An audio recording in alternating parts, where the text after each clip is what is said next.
Baik, Assalamualaikum warahmatullahi wabarakatuh. Bismillahirrahmanirrahim. Alhamdulillahirrahmanirrahim. Assalatu wassalamu ala asrofil anbiya wal mursalin Sayyidina Muhammadin nabi'imi wa ala alihi washabihi ajma'in amma ba'du. Yang pertama, marilah kita panjatkan puja dan puji syukur kehadirat Allah Subhanahu wa taala, Tuhan yang Maha Esa. Dan tak lupa pula kita mengucapkan salawat beserta salam kepada Nabi besar junjungan alam Nabi Muhammad sallallahu alaihi wasallam dengan mengucapkan Allahumma sholli ala sayyidina Muhammad wa ala ali sayyidina Muhammad. Dan juga kami ingin mengucapkan ribuan terima kasih kepada dosen pengampu karena telah memberikan kelompok kami kesempatan untuk mempresentasikan hasil diskusi kami. Perkenalkan, nama saya Bintang Fabian Lamota dengan NIM 2201104 selaku moderator. Tentu saja saya tidak sendiri, saya bersama teman-teman saya, ada Khairunisa Nadika, Levina Ananta, Rahel Devitrisia, Rindu Rahmatul Fitri, Raisa Zuriani, dan Vini Juliandi Almi.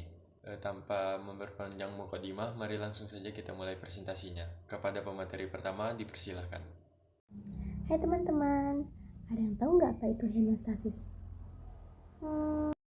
Hemostasis adalah satu sistem pengaturan di dalam tubuh untuk melakukan proses fisiologi dalam mempertahankan keseimbangan lingkungan internal terhadap perubahan lingkungan eksternal yang terjadi pada organisme hidup, sehingga tubuh dalam keadaan seimbang. Contohnya, ketika kita melakukan kegiatan di siang hari di bawah terik matahari, tubuh dapat berfluktuasi sehingga dapat meningkatkan suhu pada tubuh kita. Atau dapat juga dicontohkan ketika kita terlalu banyak melakukan pekerjaan yang membuat tubuh kita stres sehingga dapat meningkatkan tekanan darah pada tubuh kita.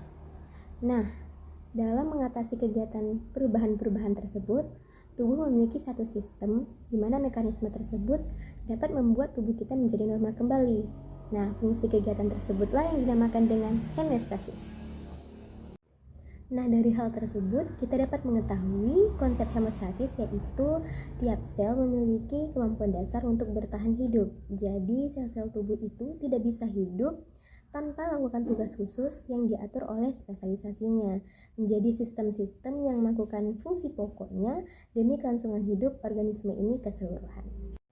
Dalam organisme multiselular, sel-sel tubuh itu tidak dapat hidup dan berfungsi tanpa kontribusi dari sel-sel tubuh lain, karena sebagian besar sel tubuh tidak dalam kontak langsung dengan lingkungan eksternal. Lingkungan eksternal adalah lingkungan sekitar di mana suatu organisme itu hidup. Organisme bersel tunggal itu seperti amuba itu memperoleh makanan dari O2 langsung dari lingkungan luarnya dan mengurangi atau menghilangkan limbah kembali ke lingkungan tersebut. Hemostasis itu sangat penting untuk kelangsungan hidup sel-sel yang membentuk sistem tubuh, dan sistem tubuh ini yang mempertahankan hemostasis. Nah, jadi hubungan ini berfungsi sebagai dasar untuk fisiologi modern.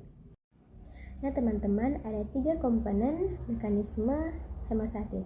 Yang pertama ada yang namanya reseptor. Reseptor yaitu merasakan perubahan pada lingkungan.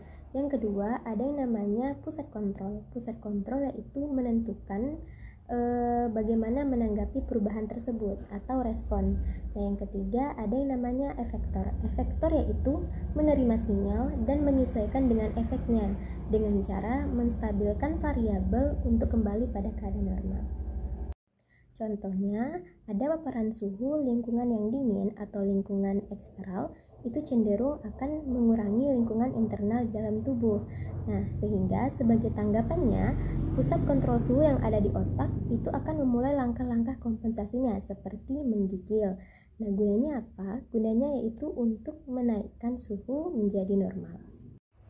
Nah, sebaliknya, pada saat kita memproduksi panas ekstra atau dengan melatih otot selama berolahraga atau faktor internal, itu cenderung akan meningkatkan suhu internal tubuh.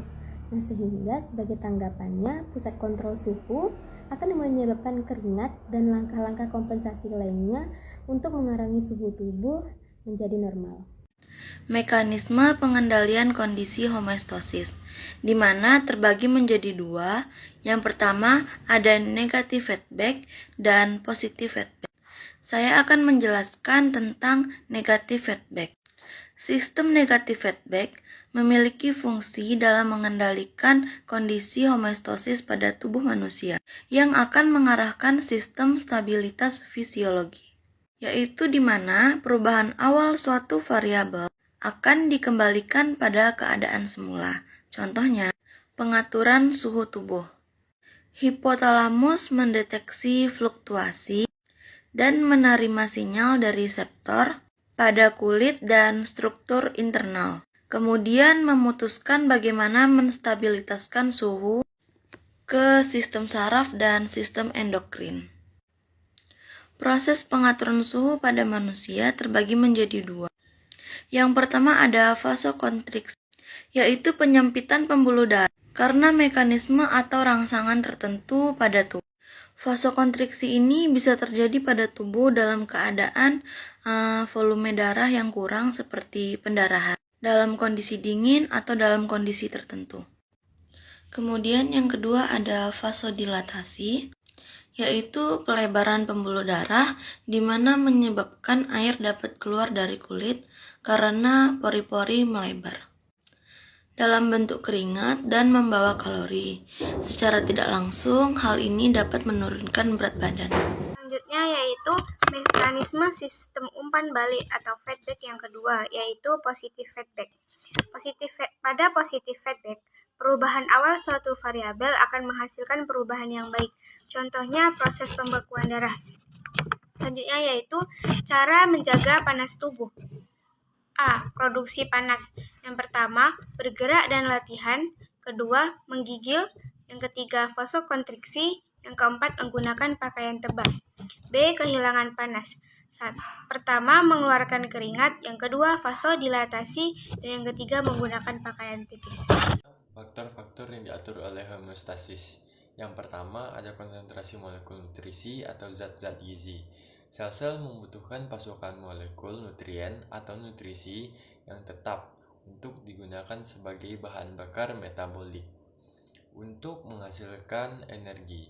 Nah, energi tersebut kemudian digunakan untuk menunjang aktivitas-aktivitas khusus dan untuk mempertahankan hidup dan transspesialisasi.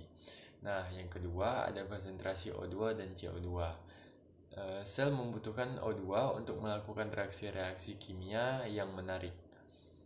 Reaksi kimia yang menarik sebanyak mungkin energi dari molekul nutrien atau nutrisi yang digunakan oleh sel. CO2 yang dihasilkan selama proses reaksi-reaksi tersebut berlangsung harus diseimbangkan dengan CO2 yang dikeluarkan oleh paru, sehingga CO2 membentuk asam ini tidak meningkatkan keasaman di lingkungan internal. Itu konsentrasi produk ilmiah. Produk akhir dari beberapa reaksi kimia memiliki efek toksik pada sel-sel tubuh jika limbah ini dibiarkan. Nah, yang selanjutnya ada pH. Perubahan pH atau jumlah relatif asam dari SCF berdampak buruk pada fungsi sel saraf dan mendapatkan malapetaka pada aktivitas enzim dari semua sel. Di sini saya akan menjelaskan tentang konsentrasi air, garam, dan elektrolit lainnya. Karena konsentrasi relatif garam dan air dalam ekstrak seluler fluid mempengaruhi berapa banyak air yang masuk dan berapa banyak air yang keluar meninggalkan sel. Konsentrasi ini diatur dengan hati-hati untuk mempertahankan volume sel yang tepat. Sel-sel tidak berfungsi secara normal ketika mereka membengkak dan menyusut. Elektrolit lain, misalnya bahan kimia yang membentuk ion dalam larutan dan menghantarkan listrik, dapat melakukan berbagai fungsi vital. Misalnya detak jantung secara ritmis tergantung pada konsentrasi kalium dan relatif konstan dalam ekstrak seluler fluid. Terima kasih. Selanjutnya itu ada volume dan tekanan. Biasanya sangat mempengaruhi homeostasis pada sel tersebut. Komponen yang bersirkulasi dari lingkungan internal yaitu plasma. Nah, plasma ini harus dijaga pada volume dan tekanan darah yang memadai untuk memastikan distribusinya meluas di seluruh tubuh dari hubungan penting di antara lingkungan eksternal dan sel tersebut. Jadi, volume dan tekanan pada sel nanti harus seimbang. Jika tidak akan mengalami krisis dan juga pemecahan pada dinding sel.